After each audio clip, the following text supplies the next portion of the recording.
Hello everyone. आज फिर से हम अपनी एक नई वीडियो लेकर आए एक टॉपर बच्चे की। जैसा कि अभी आपको पता है कि अभी हाल फिलहाल में क्लास 12th का रिजल्ट आया है। तो ये बच्चा हमारे यहाँ से उर्नस फैक्ट इंटर कॉलेज का टॉपर है अपने स्कूल का। आज आप इसके बारे में जानेंगे कि इन्होंने किस तरह से अपनी पढ़ाई की। ठीक है।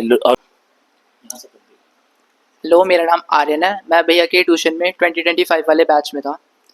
जैसा कि सब कहते हैं कि भैया का ट्यूशन काफ़ी अच्छा है, मैंने भी सुन के करा था। हालांकि शुरुआत में तो मैं आज तक ट्यूशन गया नहीं था, शुरू से भी अब तक। मेरे पापा ने बहुत मेरे को फोर्स करा 12th में आने के बाद कि ट्यूशन ज्वाइन कर ले। फिर मैंने 5 साल भैया का नाम सुना। उससे पहले मैं एक जगह गया था 2 दिन, लेकिन वहाँ कुछ इतना खास मुझे लगा नहीं।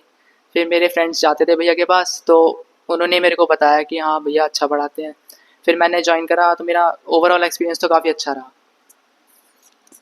आप इन्हें बच्चों को बताइए कि वो अपनी पढ़ाई किस तरह से करें ताकि वो भी अपने बोर्ड एग्जाम में अच्छे मार्क्स ला सके।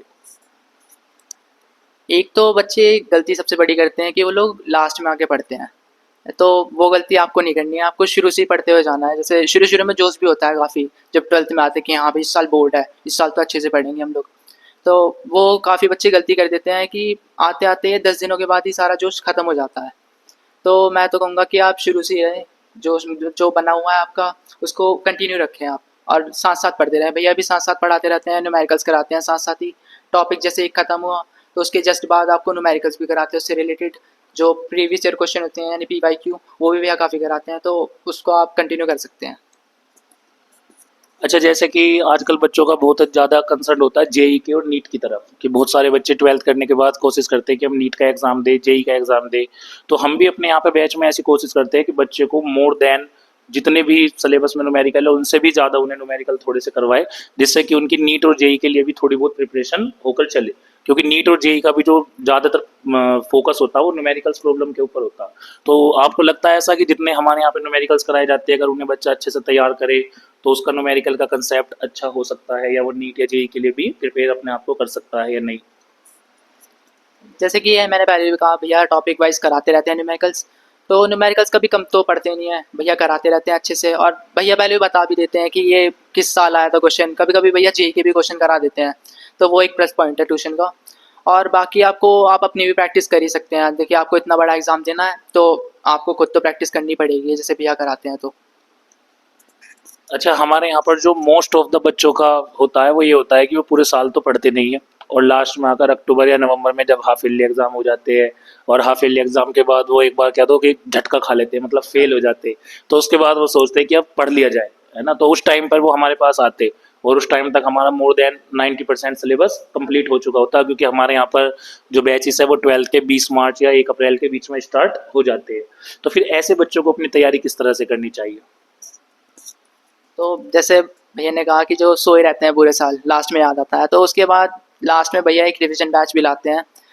तो 2 मंथ का होता है वो, लगभग लगभग उसमें आप लोग जैसे आप बिल्कुल ज़ीरो पे हो तो आपके पासिंग मार्क्स तो आ जाएंगे आराम से। 75% से ऊपर आप ला सकते हैं, अगर भैया के मतलब जैसे भैया बता रहे हैं किस तरीके से पढ़ना है, कितने न्यूमेरिकल्स करने हैं, कितना टाइम देना है किस किस टॉपिक को।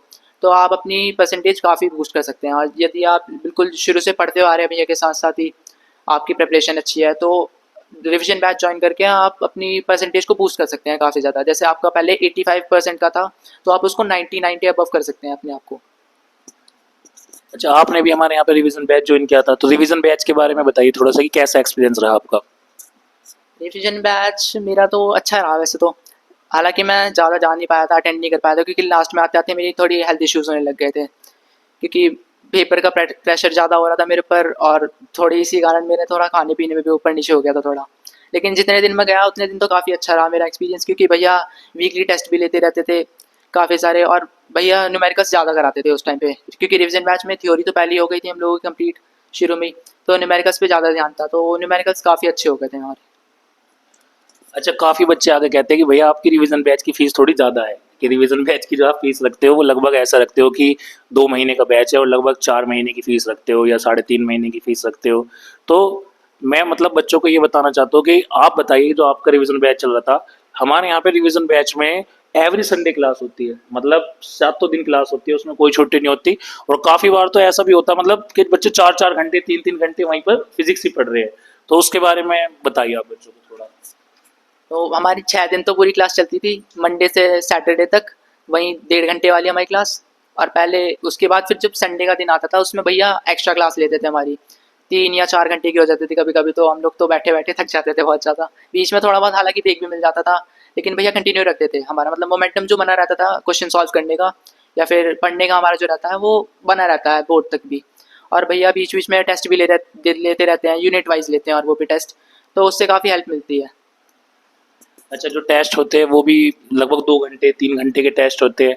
तो मतलब जैसे बच्चों को लगता है कि 3 महीने की या 3.5 महीने की उसमें फीस ले रहे हैं, तो उसमें जो हमारा जो नॉर्मल बैच वाला होता है कि 1 घंटे का, उसमें टाइम भी मतलब उसी रेस्पेक्ट में काफ़ी ज़्यादा कंज्यूम होता। आप उसमें हमारे 3-3 घंटे के टेस्ट पेपर होते हैं, उन्हें कराने के लिए भी 3-3 घंटे बच्चे वहीं पर टेस्ट देते हैं एवरी संडे। और अच्छा, जो नॉर्मल क्लासेस भी होती है वो भी आपकी बढ़ जाती है 1 घंटे से, शायद मुझे लगता है कुछ बढ़ गई थी, है ना? तो टेस्ट के बारे में, उसके बारे में कुछ बताइए। टेस्ट तो हमारे देखिए अच्छे ही रहते थे, हालांकि काफ़ी सारे बच्चे छोड़ के भाग जाते थे। बच्चों में ये रहता है कि अरे हमने टेस्ट गलत दे दिया, कम नंबर आ गए तो पता नहीं क्या हो जाएगा हमारे साथ, लेकिन ऐसा करना नहीं चाहिए। आप खुद को ही आंकते हैं उसमें, आप टेस्ट देंगे तो आपको पता चलेगा कि आप किस लेवल पे हैं। तो आप टेस्ट सारे अटेंड करें, उससे आपको अपनी परफॉर्मेंस के बारे में पता चलेगा ज़्यादा अच्छे से। अच्छा, जैसा कि हम अपने यहाँ पे रिवीजन बैच में बच्चों को प्रॉमिस करते हैं कि अगर आप रिवीजन बैच ज्वाइन करते हो और इसमें जितने भी न्यूमेरिकल कराए गए हैं तो लगभग लगभग आप 90+ मार्क्स इजीली फिजिक्स में ला सकते हो। लेकिन फिर भी उसमें जैसे हम 35 बच्चे भी रिवीजन बैच में रखते तो हार्डली 2 या 3 ऐसे बच्चे निकल के आते जो 90+ मार्क्स ला सकते। तो बहुत सारे बच्चों का ऐसा कंसर्न होता कि ज्वाइन तो सब नहीं किया, तो फिर 35 बच्चों में से केवल 2 या 3 ही बच्चों के 90+ क्यों गए। तो मैं बताता हूँ तो बच्चे ना कई बार यकीन नहीं करते। आप भी बच्चों को इस बारे में बताइए कि क्या सारे बच्चे लास्ट तक सरवाइव कर पाते हैं, मतलब जब तक लास्ट तक हमारा रिवीजन बैच का लास्ट नहीं होता, या आधे से ज्यादा बच्चे पिटाई के डर से और थोड़ा टेस्ट में फेलियर के डर से बहुत सारे बच्चे बीच से ही गायब हो जाते हैं। हमारे साथ ऐसा होता था भैया, जैसे रिवीजन बैच चला था हमारा, तो भैया क्लास लेने के बाद हमसे क्वेश्चन सुना करते थे, भैया ने बहुत सारे एमसीक्यू लिखवा देते सारे चैप्टर से कि वो बोर्ड में आ सकते हैं या फिर उनमें से आएगा क्वेश्चन 1 नंबर के या फिर उससे ज़्यादा के।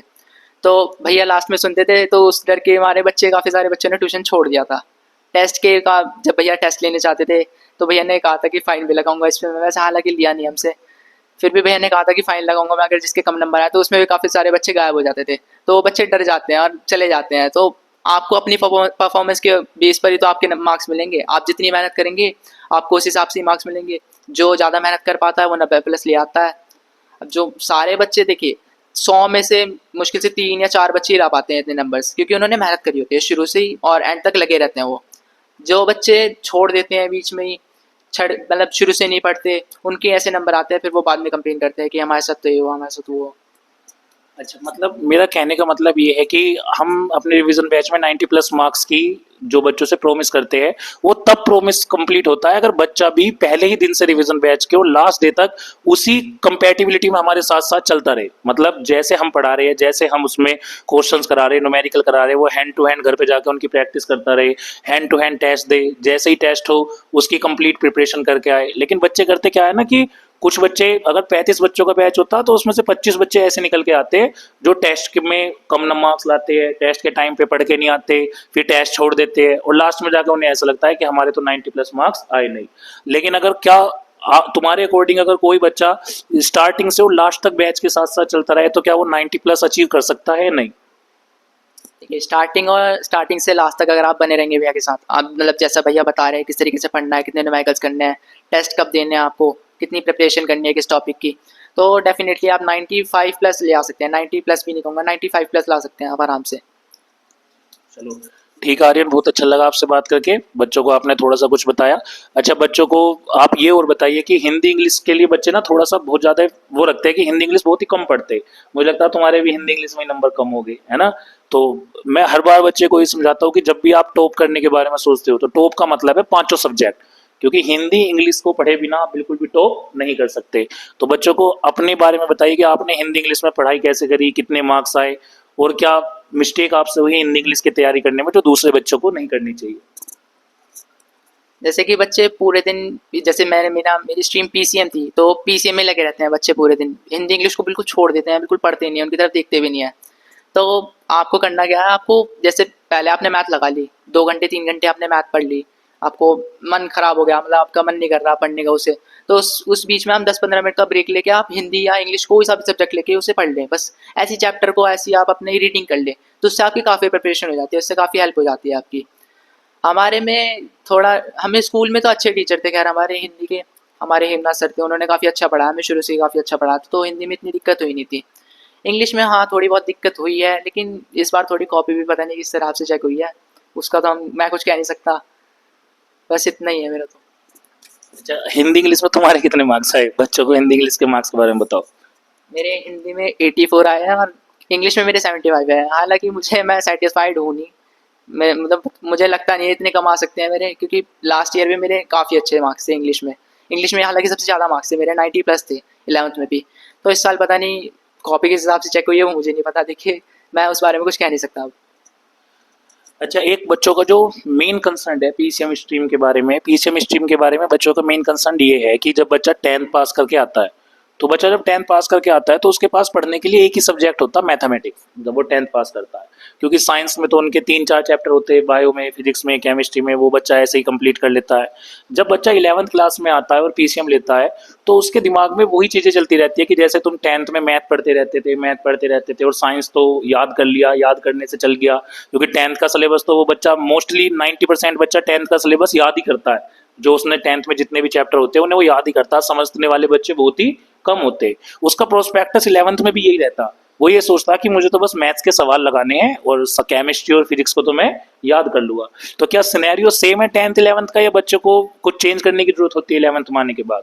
ये क्वेश्चन आप, इस क्वेश्चन का आंसर आप मेनली 11th वाले बच्चों के लिए बताइए। देखिए 10th का सिलेबस और 11th का सिलेबस दोनों में बहुत बड़ा अंतर है, ज़मीन आसमान का फ़र्क है।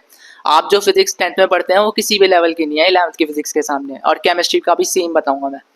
हालांकि मैथ भी काफ़ी हार्ड हो जाती है, लेकिन मैथ के साथ आपको फिजिक्स और केमिस्ट्री भी अच्छे से पढ़नी होती है।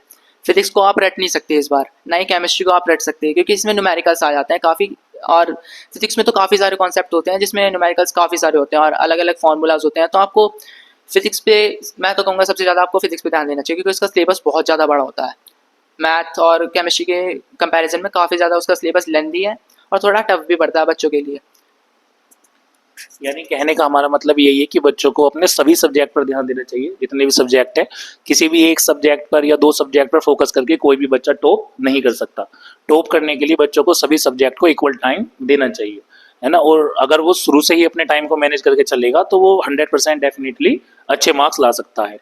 तो अगर आप बच्चों को अपने तरफ से कुछ और एडवाइस देना चाहे, बताना चाहे तो बहुत अच्छी बात है, नहीं तो फिर ये सेशन हम खत्म करते हैं। मैं तो ये कहना चाहूँगा लास्ट में कि आप शुरू से करें, 11th को भी आप सीरियस देखिए, बहुत अच्छा ऐसा कि सीरियस नहीं सोचते हैं कि इसमें तो ऐसे ही पाएंगे बस ले दे, और 12th में आके हम करेंगे अच्छे से, लेकिन ऐसा हो सकता है आपके साथ। आपको 11th से अपना बेस बना के चलना होता है, क्योंकि 11th में काफ़ी ज़्यादा सिलेबस जो है हमारा 10th के मुकाबले ज़्यादा चेंज हो जाता है। तो आपका जो बेस है वो 11th से बनता है, तो आपको 11th में भी अच्छे से प्रिपरेशन करनी है अपनी, कि बेस वहीं से बनेगा, तो 12th में वहीं से नंबर आपके अच्छे आएंगे। तो 11th और 12th दोनों में अच्छे से मेहनत करें, तभी आपके मार्क्स अच्छे आएंगे, वरना नहीं हो पाएगा। अच्छा, ये बहुत अच्छी बात बताई आपने। ये टॉपिक मैं सच बताऊँ तो मैं भूल ही गया एक तरह से आपसे पूछना, क्योंकि मैं भी देखता हूँ जैसे हमारे यहाँ पर जब 11th का बैच चलता है तो हर साल एक ही बैच होता है। उस एक बैच में लगभग 50 के आसपास बच्चों की स्ट्रेंथ चली जाती है, लेकिन जब 12th में आते आते वही बैच होता तो उसमें क्वांटिटी जस्ट डबल हो जाती है। मतलब वो बच्चे जो 11th में कहीं भी नहीं पढ़े वो भी आकर के सोचते हैं कि अब हम 12th में पढ़ेंगे, लेकिन वो बच्चा 11th में अपना बेस इतना खराब करके आ जाता है कि जब उसे 12th में हम पढ़ाते तो उस पर basic calculation, powers, root, multiply, वो सब कैलकुलेशन भी वो अच्छे से नहीं कर पाता। यानी जैसे हम देखते हैं उस बच्चों को तो वो थ्योरी थ्योरी वाले पोर्शन पर बस फोकस करता और न्यूमेरिकल वाला पोर्शन उसका काफ़ी वीक हो जाता, क्योंकि बच्चे की मेंटेलिटी ऐसी होती है कि 11th में तो पढ़ने की क्या ही ज़रूरत है, हमारे स्कूल में एग्ज़ाम होगा, स्कूल के टीचर्स जो पढ़ा रहे हैं बस उसी में से ही 4-5 क्वेश्चन आएगी, हम उन्हें कर देंगे और पास हो जाएंगे। लेकिन आज का जो टाइम है वो कॉम्पिटिशन का टाइम है, 4-5 क्वेश्चन करने से और थोड़ा सा सिलेबस करने से बिल्कुल भी काम चलने वाला नहीं है, क्योंकि 12th के बाद जब कोई भी कंपटीशन एग्जाम आप दोगे तो उसमें 11th और 12th का पूरा कंप्लीट सिलेबस आएगा, जितना भी आपने 11th में पढ़ा होगा वो भी, और प्लस जो भी आपने 12th में पढ़ा है वो भी। तो फिलहाल आप भी किसी कंपटीशन की तैयारी कर रहे हैं? नहीं तो बच्चों को बताइए कि 11th का सिलेबस भी उसमें आप आ रहा है या नहीं आ रहा? अभी मैं बिट सैट की प्रिपरेशन कर रहा हूँ, Birla institute of technology and science के लिए वो एग्ज़ाम होता है, उसमें एंट्रेंस एग्ज़ाम है इसका, वही जेई मेंस लेवल का आप मान सकते हैं उसको। तो उस एग्ज़ाम में आपको 11th का बहुत सारे टॉपिक मिलेंगे, तो 11th बहुत ज़्यादा इंपॉर्टेंट हो जाती है आपके लिए। आप 11th को सीरियसली नहीं लेंगे तो आपके कोई सा भी कॉम्पिटिटिव एग्ज़ाम हो वो आप क्लियर नहीं कर सकते। तो आपको शुरू से ही पढ़ के चलना होगा, बाद में चाहे आप बाद में रिवीजन कर सकते हैं उसका, क्योंकि हालांकि एक साल में भूल जाता है इंसान टॉपिक, लेकिन आप अगर शुरू से पढ़ के चलेंगे तो आपको बाद में आसानी होगी रिवीजन करने में उसका। चलिए आर्यन, बहुत अच्छा लगा आपसे बात करके, आपने बच्चों को लिए थोड़ा सा समय निकाला और इन्हें इतनी अच्छी जानकारी दी। तो अगली वीडियो में हम फिर किसी ऐसे एक टॉपर बच्चे की कहानी आपके सामने लाएंगे और उससे आप उनके जो भी एक्सपीरियंस होगा वो आपके साथ शेयर करेंगे। Thank you.